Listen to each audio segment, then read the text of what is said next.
Good morning, comrades.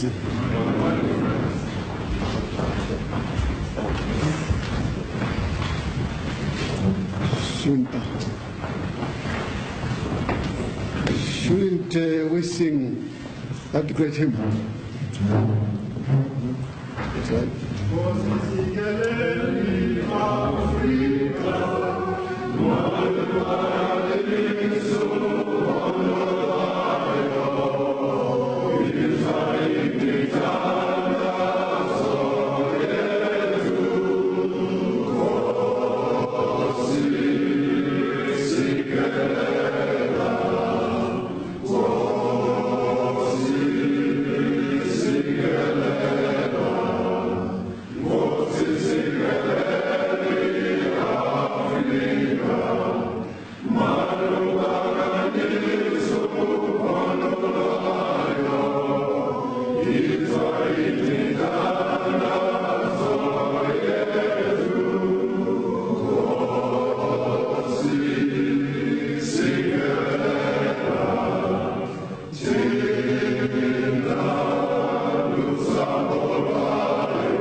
Be seated.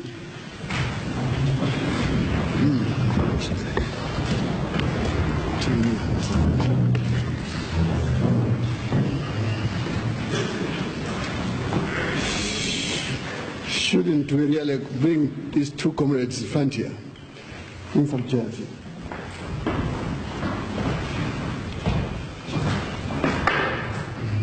Come with this. Come round here. Come with Treasure Jim.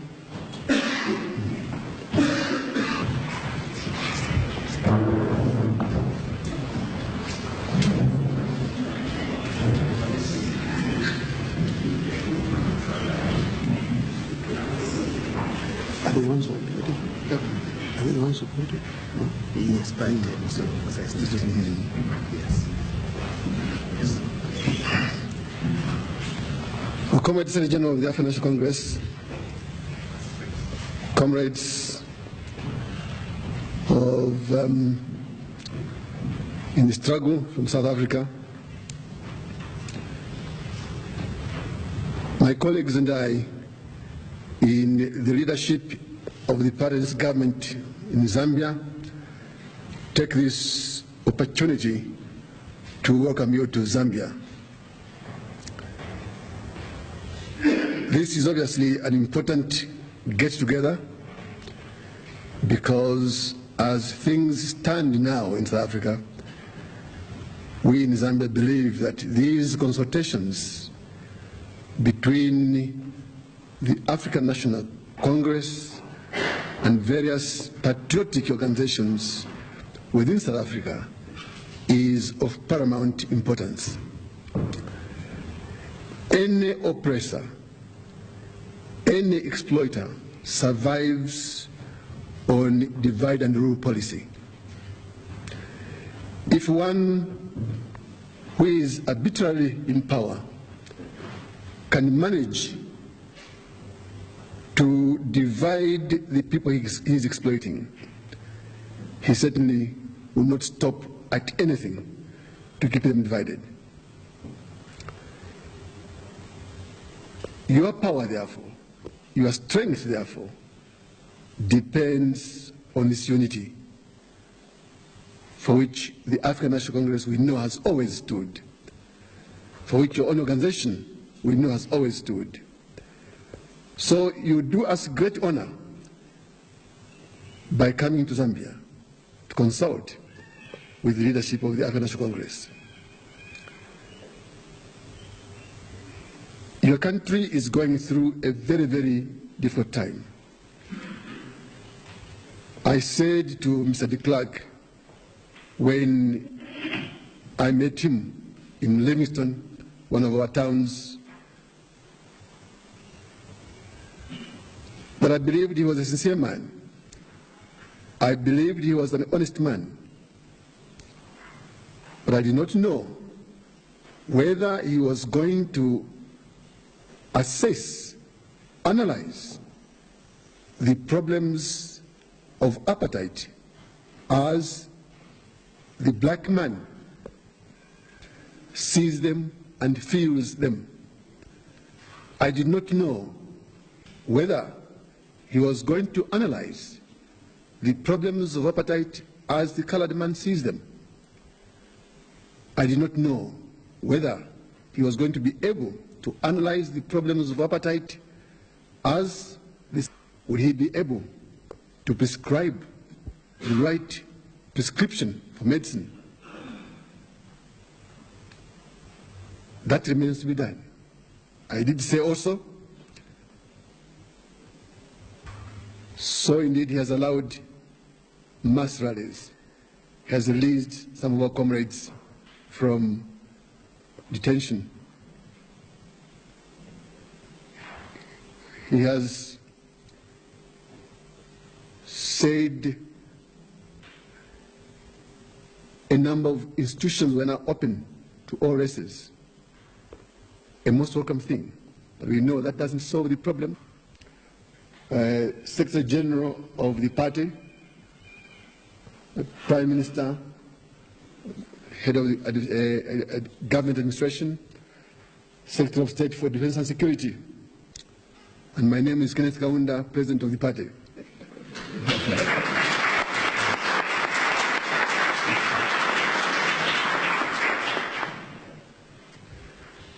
We bring you together here, comrades, only to have a meal together very quickly, so that as you go back to your country, do know Zambians support your cause because it is a just cause. And looking at the audience here, our audience here, just as we know of the African National Congress, it is truly multiracial or non-racial. We welcome this very much indeed, because man is not important because of his color. Man is important because, in our view, he is made in the image of God, and no one has the right to defy that. So, comrades, welcome to Zambia. I hope you have been feeling at home, because this is your other home. Thank you very much indeed.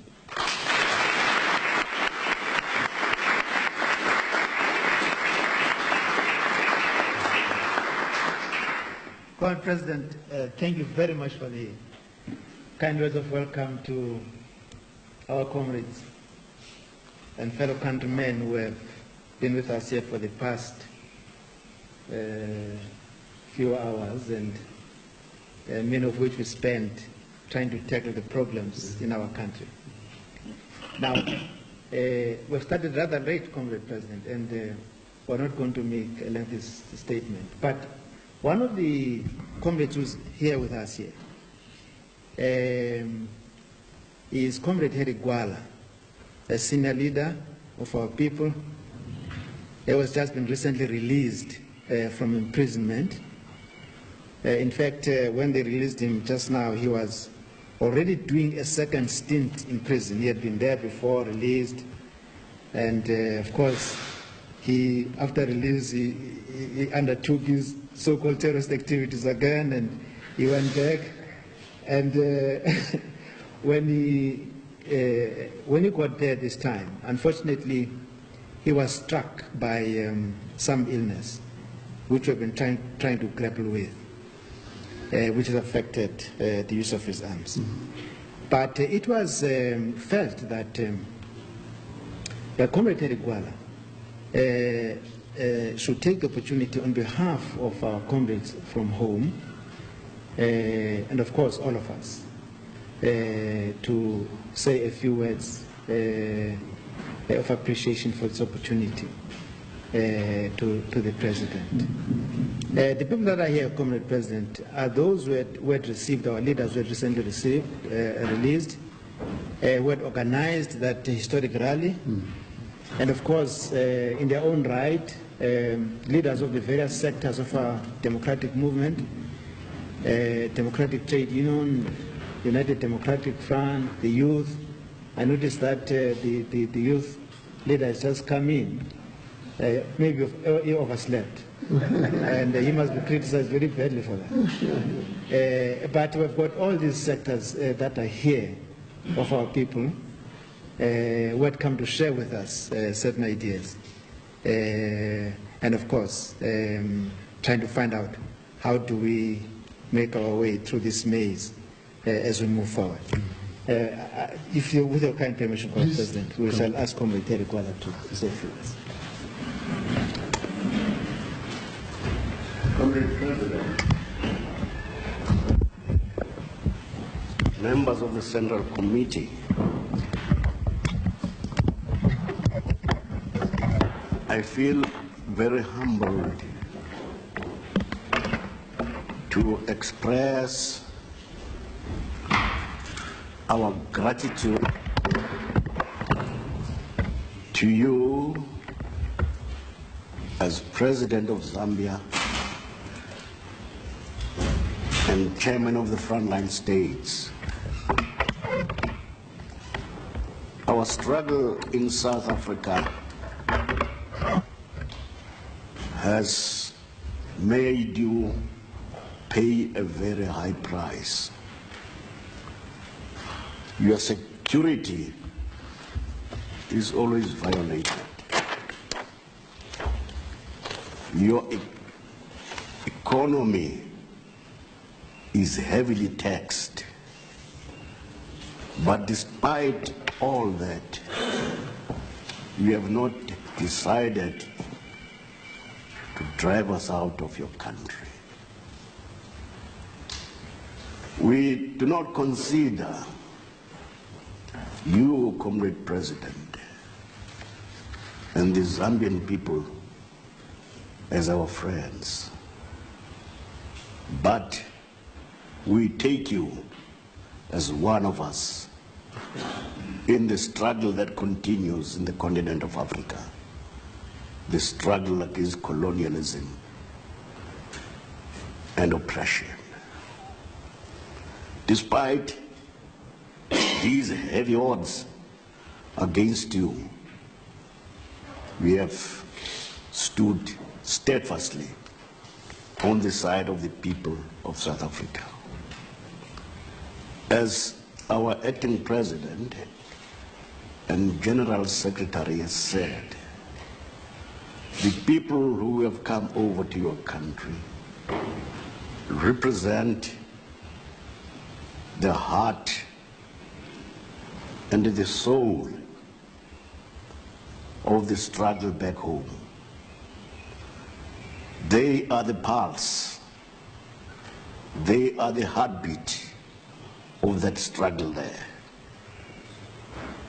Many of our people have perished in the course of the struggle,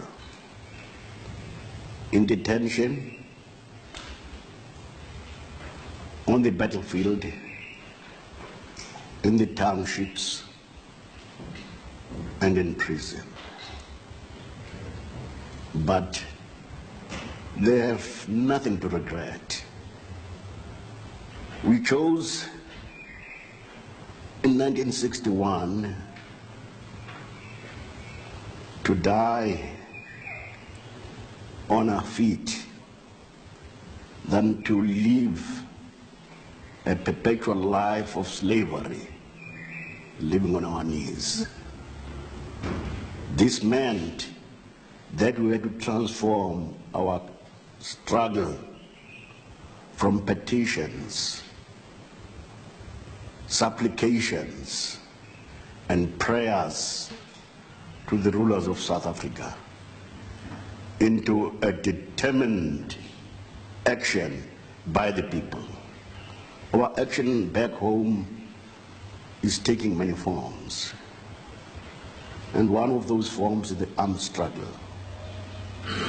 Now, in thinking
segregated in all walks of life. True, as you said, Former President. The clerk is preserving a form of acceptability because he's another man. While you were standing outside here, Comrade Makoti was saying, "Lay the leopard." It hasn't changed its course. And that is true. The clerk is the same man with the leader who was the leader of the nationalist party in the Transvaal, who had occupied a position of hardness for the country against any form of relaxation on the party. Can he suddenly change? I do not think miracles happen twice. If Saul, who suddenly became Paul, was struck by lightning and he went blind,